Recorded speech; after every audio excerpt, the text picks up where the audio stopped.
to make this really fun. Here are two of my, I guess technically former partners, but great mentors and still very good friends.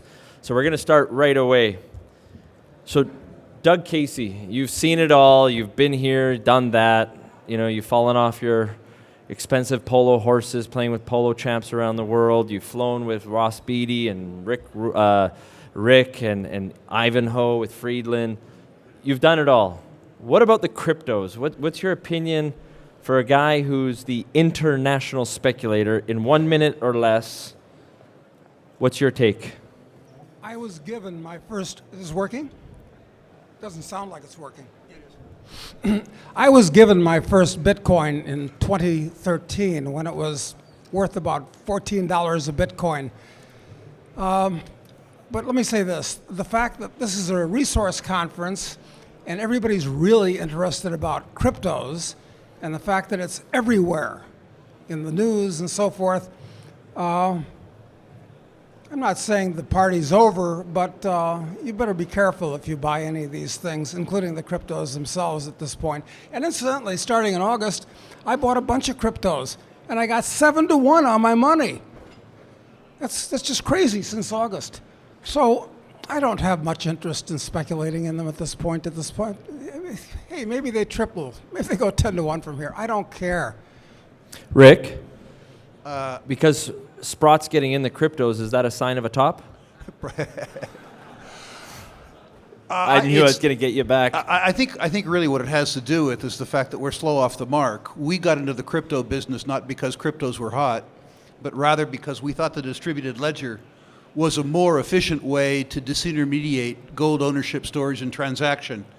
The fact that I spoke this morning about all aspects of Sprott and then fielded at my booth 50 calls concerning cryptos makes me suspect that what Doug says is very wise. I have if somebody wants to talk to me about cryptos, I send them to Tika. My background is that I'm a securities analyst, really a credit analyst, and there are several crypto companies with billion-dollar market caps that don't have $1.98 in collateral, which is kind of scary.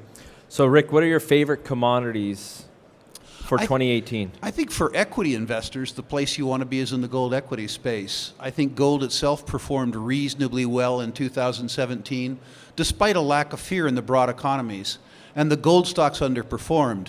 Heading into 2018, I think that the gold stocks will surprise people. They'll surprise people because the expectations are quite low. Sectors move well when you exceed expectations. And the expectation for the producing gold industry is so low that they can't help but being exceeded. So in the beginning of the exercise, I would certainly be looking towards the gold sector. The second thing that will surprise people, and I think that Novo Gold and Barkerville and names like that have demonstrated this thesis, we're coming back into an exploration market. The exploration market has been taken out and stomped and beaten. And while that has happened, the stock has gone from very weak hands to very strong hands. It takes a very little bit of concerted buying to move a good exploration stock, including a concept stock. So I would say in the first instance, to answer your question, which I know you want me to do, equity investors should be in the precious metal space. But on a sector-specific basis, I think that exploration is going to surprise people to the upside, almost irrespective of commodity. Doug, same question. I'll second that emotion. That's the easy thing to do. Something else than gold. Well, look, this is the time to get into the metals and gold in particular for many, many reasons, not least of which, if you watch the chart of the VSE, you'll see that it really bottomed like last month, and it's up about 15% since then. So I think the worm has turned. Other than that, what else are people interested in? They're interested in cannabis stocks. I'm interested in them, and I own some. And I think the business is actually going to get much bigger for lots of reasons. It's going to be legalized on a national level in the U.S., which will make a big difference and so forth. But you know what? If you want to speculate in these markets, and you are not probably not investing, you're speculating in all of these markets that are represented here, I'm looking for the next bubble. the next bubble. Not the current bubbles, dangerous, next bubble. And to me, the next bubble is going to be in mining. I also like agriculture, but there's not much you can do in the way of publicly traded small companies in the agriculture space. So, Rick, you're famous for your contrarian views. What about uranium, which you can look at it as the ultimate resource contrarian play today? I'm delighted that you asked me about uranium. I think that uranium stocks will perform this year prematurely. I was just in China, talked to China General Nuclear, talked to Fosun. I learned a lot about the uranium space. And what it tells me is in the uranium sector, I have nothing at all in the world to worry about in the 4 or 5 year time frame. I have plenty to worry about in the 12 to 18 month time frame. Marin, you'll recall, because we enjoyed this together, in the first 17 months, the first 3 months of 2017, pardon the pun, but uranium stocks exploded. The whole sector went 3 or 4-fold up, and they went up on no volume. They went up because they were well held. The industry raised about $120 million in financing, and that $120 million was enough to crush that little boom. So I think specifically you're going to see a nice move in the uranium stocks this year for the same reason. The stocks are well held again, and it won't take much volume to move them up. I think they'll all finance again. So I think if you are looking to participate in the uranium business over 3 or 4 years, participate in the financing round this year and get a Catoosa warrant. Get a 4-year warrant, get a 5-year warrant, get a warrant that's going to give you enough fuse that the uranium market can get through 20 or 25 Japanese reactor restarts, which is what it takes to work out the current supply surplus. So key question there, Rick, I'm going to ask for when you and I started doing a lot of business 10 years ago is a bit different market. We could spread the risk, earlier stage development. Where specifically is Rick Rule interested in the uranium market? Not only stage, but also political jurisdiction risk. Political jurisdiction, I really truly am agnostic. The whole world hates uranium. My preference would be in the Athabasca Basin, where the regulators, even if they hate uranium, understand it. But I realize that my preference isn't a market. So as to jurisdiction, I would say anywhere. My recent purchases have been the aforementioned Chinese company. But certainly would I do Kazakhstan? Answer is yes. Canada? Answer is yes. What I look for is I want a good in-place resource. I don't have to go explore for uranium because there's too much of it around. You can buy some existing stuff. I want a really high-quality team. I don't want people that parachuted to lithium, to Bitcoin, to uranium. You know, the normal Vancouver street corner chiseler is not somebody that you want to be in business with in the uranium business. So name me 3 stocks. Rick Rule has over $1 million personally in the uranium sector. Pull out your pencils. I'm doing the homework for you. No problem. You want 6? Just your top 3. No problem. I think I'm on record as being the largest shareholder of Deep Yellow. John Borshoff stock. Very, very, very high quality guy. China General Nuclear has been my most recent purchase, backed by the Chinese government, 500 million market cap, cash flow positive at $20 uranium, and you can't dislike that. NextGen, a deposit that you would buy if it was a sand and gravel deposit, a very, very, very high quality deposit. Fission, a really high quality deposit next door to the NextGen deposit, so that one gets built too. Your favorite, UEC. Out of the money? Absolutely. But they have alternative energy play. They got Amir Adnani, who's one of the best young executives on the planet. Don't buy these because you think the market's going to work for a year in 2018. Buy these stocks with a view to harvesting them in 2020, 2021. And don't be shy taking a Catoosa free ride either, where you can reduce your cost of capital. This year. That's right. Doug, how about you? Well, back in like 1999, was it, Rick? I wrote like a 20-page paper on uranium and uranium stocks and how reactors work and all this type of thing. And at that time, there were probably 6 or 7, 5, something like that. Yeah, nothing publicly traded uranium companies. And then, by the time the inevitable happened, which was what? That was 2006, 2007. Yeah. I think at the peak, how many were there? 500. That many, 500. And it's just what Rick was talking about. The usual rounders decided to have a uranium company, which used to be, at that time, which the dot-com bubble had burst, and all those dot-com companies. You remember this? They were all mining companies that went out of the mining business, went into the dot-com business, blew up again, got into the uranium business, blew up again. So you're watching this happen before our very eyes right now in the blockchain space and the marijuana space. And what happened to those 500 uranium companies? What do you think? There's maybe like 20 now or 30? 30. Yeah, maybe. So Rick is absolutely right. Buy the uranium for the next 2-3 years. I don't know, but it'll happen. Marin, this brings up a good point, and I want to congratulate the Vancouver financial establishment for finally being involved in a business that they do consistent due diligence on and understand well, and that's marijuana. Due diligence has taken place in Vancouver for 20 years on every street corner, and the fact that the financial establishment is finally involved in a business that they understand and study continually, I think, is something that they deserve praise for. The only thing I would add to Rick's comments is be very careful where you're playing. There's certain jurisdictions where the Russians, don't forget the Russian impact in the uranium sector, and regardless of what Western management team you have, the Russians can do things that our presidents of companies can't. So be careful on the political leverage of certain jurisdictions. So I don't know if I actually agree with you 100% on that. I would be careful, but in general, Athabasca Basin, the US, Weiser, Warm ISR, look to buy where other people have invested their money. You can buy for a nickel on the dollar. Now, Doug, you're not the stud you were when you were 40, 45. You're probably wiser with more experience. It's the second law of thermodynamics, which is entropy, working on all of us.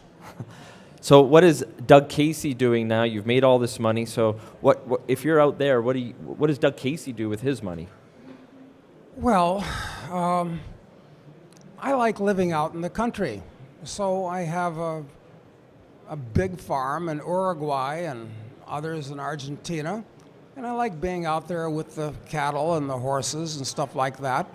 And when the world totally falls apart, maybe with World War III or something like that in the next few years, I hope that I'm isolated enough that I can watch it all on my widescreen as opposed to out my front window. Okay, again, let me ask the question. What are you doing personally with your money in the junior resource sector? In the junior resource sector. Listen, I eat my own cooking, and I'm buying these small metals stocks, Marin. I mean, yes, I own plays in the pot area, and I still own a lot of the biggest play in the crypto area, Hive blockchain, which has some reality. It's pretty expensive, though.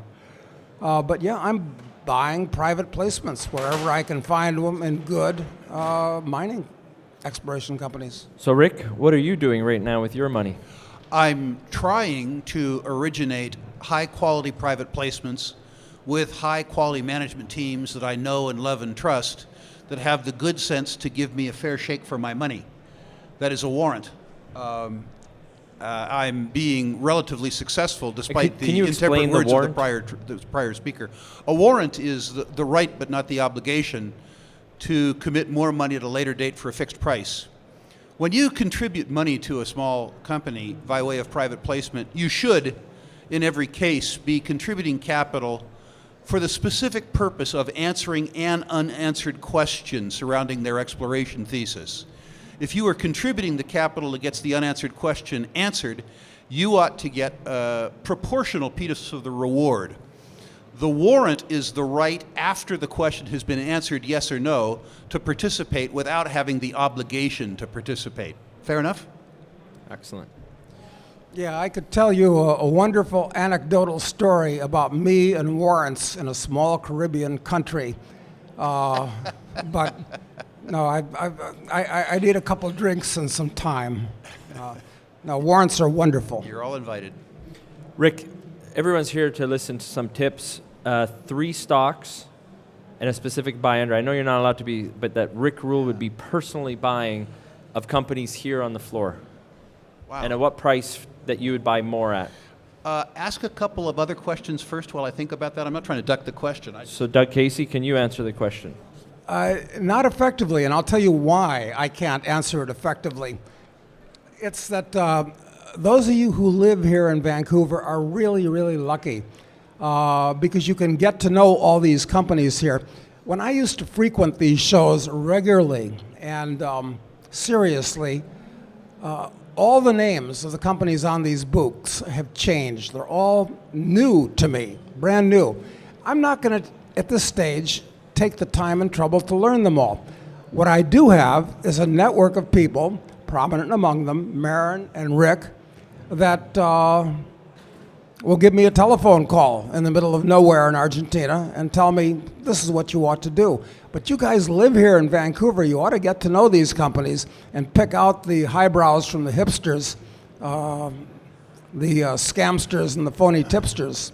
It's a rare opportunity because this resource market is not at the top, which is usually when these it's pretty close to the bottom still. So visit these booths and get to know these guys and sort them out. Marin, Thanks for those 3 tips, Doug. Marin, I'm going to do 3 names, but these are 3 names almost off the top of my head. There's so many good exhibitors. You know, you're in a market. I mean, Doug and I have been through a lot of markets. You've been through a few markets. You're coming into a market now. When we look at the success we're enjoying in Sprott, what we realize is we worked 5 years in a bear market to become overnight successes in 2018. You're coming into something that's pretty cool and pretty rare. You're coming into a market that's going to be very good with valuations at the beginning of the market that is still decent. So for Christ's sakes, enjoy it. You're in a circumstance that won't last. So I talked this morning about Eurasian Minerals. World-class guys at the prospect generation business, one of the best groups of intellectual capital relative to market cap in the world. Lots and lots and lots of ways to be right. And the stock has been owned by fewer and fewer people, tighter and tighter and tighter. Nobody knows it exists. Anybody who does knows it exists says it's a process stock. It's boring. It's real. Who wants real? Eurasian, the first one, is real. Second one that comes to my mind immediately is Altius, who is here on the floor. Altius is a world-class project speculator, but Marin wants odd ideas. Altius is spinning off its Chilean prospect-generating subsidiary, which has the old exploration team that the Lundins used for Bajo de la Lumbrera and all of that. It's going to be a very, very, very hard offering to get into, but go see Altius at their booth and see if you can get on the president's list. The third that I would mention is one that you mentioned this morning before I could, which is Equinox. The Equinox team is a very high-quality group of young people. The assets thus far are second tier, but what Ross Beatty does is use second-tier assets to grab first-tier assets and build companies over time. I have, with only one exception, never been involved in a Ross Beatty company that over 5 or 6 years did not give me a 10-to-1 return. Repeat. 5 starts, 5 10-to-1 returns with Ross Beatty. Will Equinox be the 6th? I can only hope so. Let me give you a caveat, though. I have never been in a Ross Beatty company that gave me a 10-to-1 return without twice falling by 50% during the period that I owned it. So think about $1 to $2, back to $1 to $4, back to $2, up to $10. And we got that 5-year warrant on this one, too. And we got that 5-year warrant. And let me come back and answer the question properly this time, because I own a lot of Equinox too. That's quite true. And what Rick says about Ross is absolutely correct. First-class person. Metella Royalty, which has a booth out here. I've been a shareholder since its founding, and its gig is this. It's going to be listed on the VSC. It's a CSC right now, but it's going to be listed on the VSC like in the next week or something like that. And it's going to be the only stock on the VSC that pays a dividend. It pays a small but monthly dividend. It's trading at around 70 cents. And its gig is it's buying royalties that are too small for the big players in the royalty space to buy. Interesting space. So I've been buying it for the last year, and I'll keep buying it, and it's going a lot higher. And to end that note, if you are interested in the royalty space, we got Sandstorm here, that's Nolan Watson. We got a Cisco here. You got Sean Rosen and his team, about probably the smartest minds in the industry. Sean's as sharp as they get. So we're going to end off. I've got time for 2 questions to these 2 legends. Let's make them very good. I got a question. Oh. Marin, 3 stocks. Subscribe. Yes. You gotta love this. So the question is what specific cryptocurrency are you most excited on? And guys, I would be worried about if you're asking these two guys on cryptos. Yeah, I didn't learn how to spell crypto until four months ago. Tika had to sit down and explain to me. I'm a lender.